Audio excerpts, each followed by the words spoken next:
Clemencia, escrito por Ignacio Manuel Altamirano. Capítulo 35. El Salvador.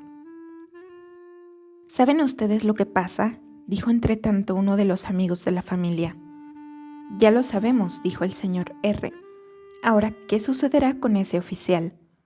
Que lo fusilan sin remedio. El comandante está furioso. Ustedes comprenderán su cólera. Al amanecer, ese pobre joven que estaba encerrado en la prisión del coronel Flores hizo llamar con gran sorpresa de todos a su general y le dijo simplemente que él había hecho escapar al reo. ¿Y sabe usted quién lo ha hecho, desgraciado?, preguntó el general. Sí, ponerme en su lugar. Dicen que respondió con serenidad el oficial. Estoy listo, y cuanto más pronto, mejor. El comandante, sin embargo, acababa de despachar un extraordinario a Zapotlán. Le he encontrado, interrumpió el padre de Clemencia. Pues bien, aguarda la contestación del jefe, y creo que esto acabará pronto. A las 9 de la noche, el extraordinario volvió. El general en jefe, indignado hasta el extremo, contestó luego dando orden de que al día siguiente, en la mañana, ejecutaran al comandante Valle, sin más fórmulas. Con esta comunicación venía otra para el señor R, que decía: este cuartel general releva al señor R de todas sus ofertas y compromisos con el erario, pues queda satisfecho con castigar al criminal que dejó escapar al exteniente coronel don Enrique Flores. Así pues, para colmo de dolor de la familia del señor R, volvía a recobrar la mitad de su fortuna comprometida para salvar a Flores, a costa de la vida del infeliz Fernando Valle. El señor R escribió al general en jefe, ofreciéndole todo su capital por la vida del desdichado joven, pero era preciso obtener una suspensión de la orden de ejecutarse a la mañana siguiente, y el comandante se negó a concederla. Capítulo 36. La fatalidad. Eran las 10 de la noche y Valle me hizo llamar. Costó trabajo que me permitieran verle, pues lo sucedido con Flores hacía desconfiados a los jefes, pero lo conseguí al fin y fui al calabozo del prisionero. Apenas me vio cuando vino a abrazarme. «Doctor», me dijo, «perdone usted la molestia de un moribundo. Tengo que pedir a usted otro favor. Me parece que será el último». Yo no pude responderle, lloraba y se me anudaba la garganta. Aquella desgracia me había conmovido. El crimen de aquel joven era la más sublime generosidad. «Hombre», continuó, «agradezco a usted esta prueba de afecto que es la única que habré recibido, pero vale para mí un mundo. No se aflija usted por mí, le aseguro que creo una fortuna que me fusilen. Estoy fastidiado de sufrir, la vida me causa tedio, la fatalidad me persigue, y me ha vencido como era de esperarse. Me agrada que cese una lucha en que desde niño he llevado la peor parte. Voy a contar a usted algo de mi vida en 4 palabras, usted indagará lo demás. Y cuando se acuerde de mí, procure usted añadir al estudio de lo que me ha pasado a los demás que haga, procurando descifrar esto que en la tierra llamamos la mala suerte. Yo no sé si en buena filosofía estará admitida la influencia de la fatalidad.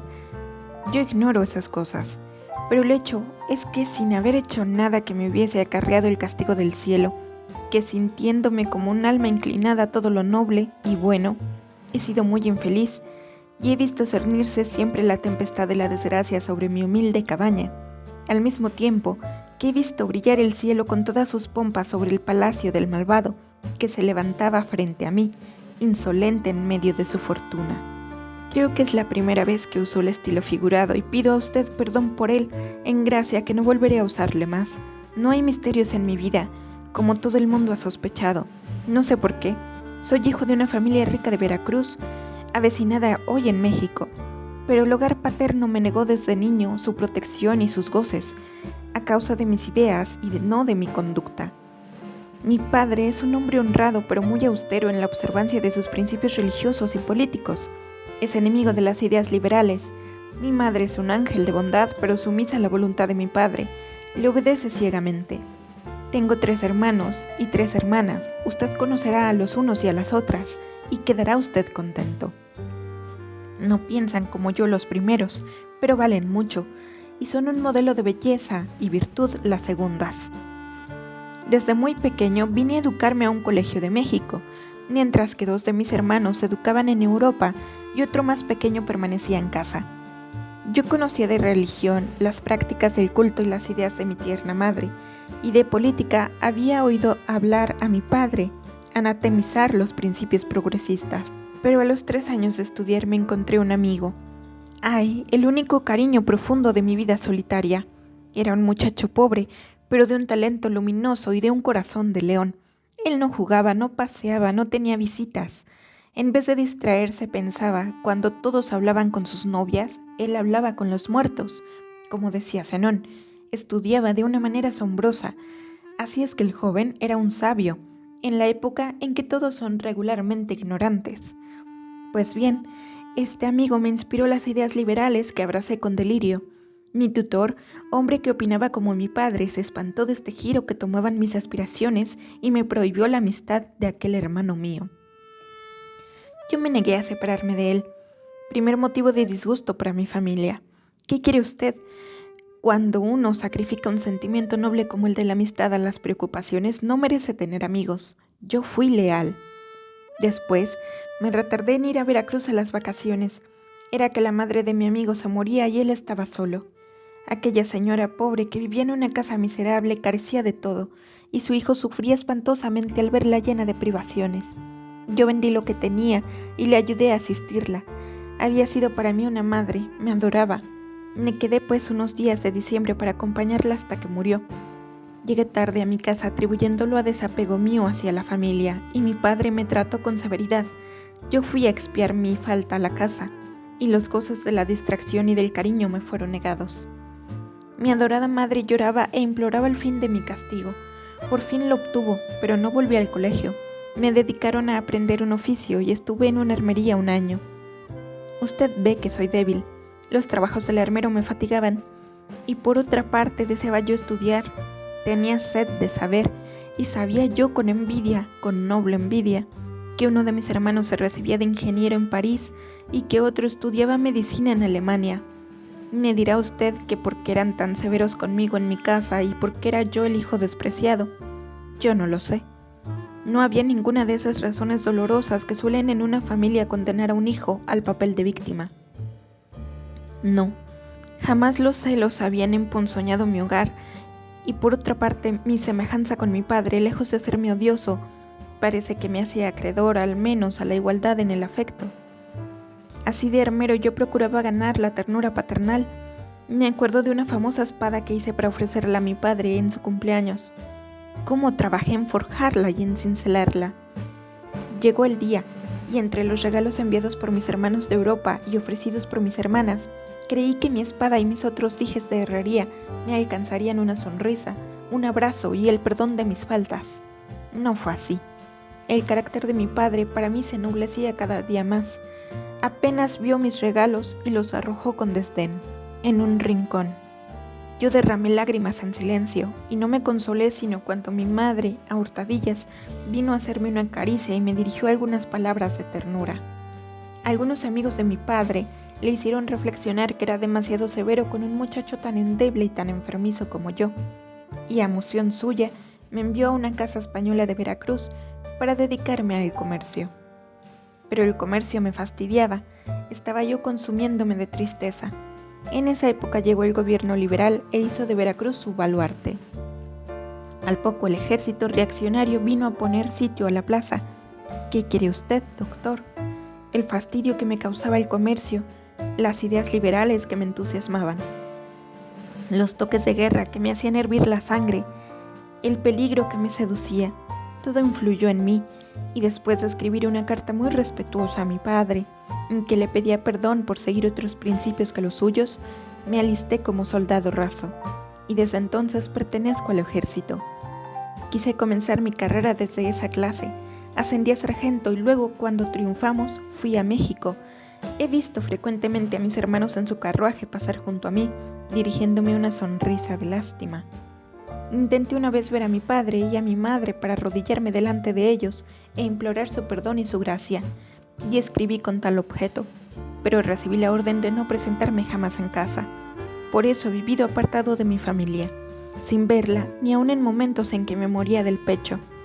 Esperé la muerte solitario. Mi buen amigo había muerto también de tifo y yo no tuve más asistencia que la del hospital militar.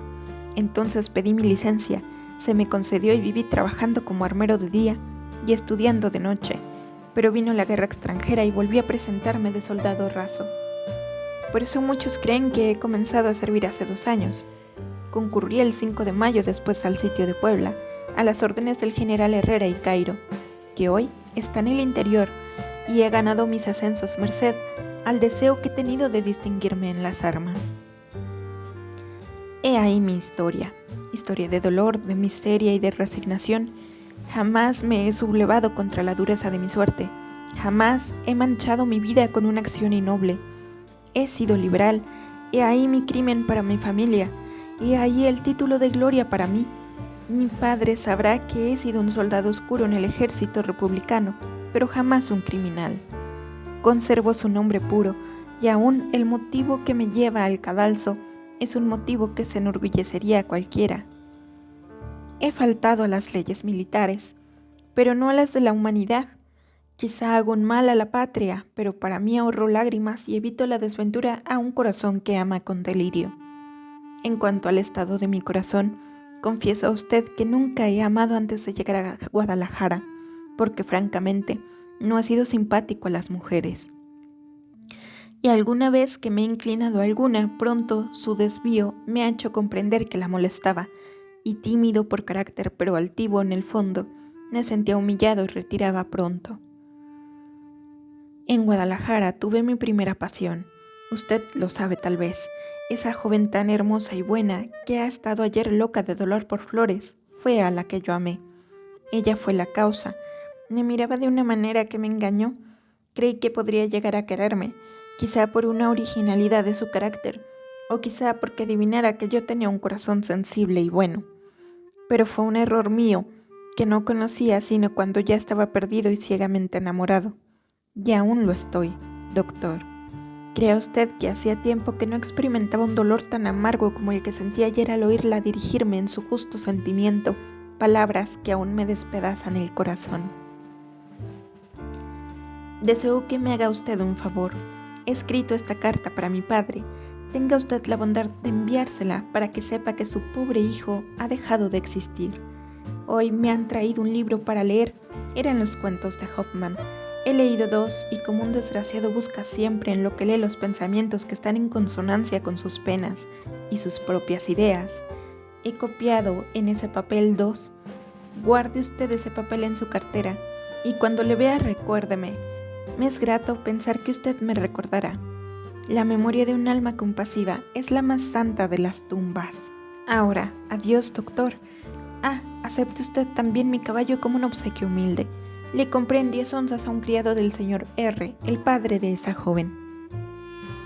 De esa mujer a quien muero amando. No tengo más que dejar, pues he dado mis armas a Flores anoche. Ahora deseo recogerme un instante. Tengo que rogar a Dios que me perdone mis faltas y fortalecerme con la idea de que en la otra vida no sufriré como aquí. No ocultaré a usted que estoy triste. La tristeza es la sombra de la muerte cercana.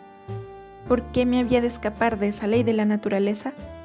Además, amigo mío, ¿no hubiera yo querido morir así? Yo soñaba con la gloria. Yo anhelaba derramar todavía más mi pobre sangre en los altares de la patria. Yo me hacía la ilusión de sucumbir con la muerte de los valientes a la sombra de mi bandera republicana.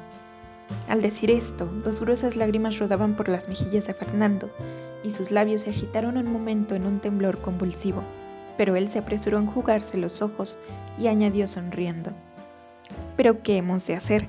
Puesto que ya es tarde para volver al pasado, pidamos a Dios para nosotros la paciencia y el reposo. Mañana dormiré para siempre. Adiós, amigo mío.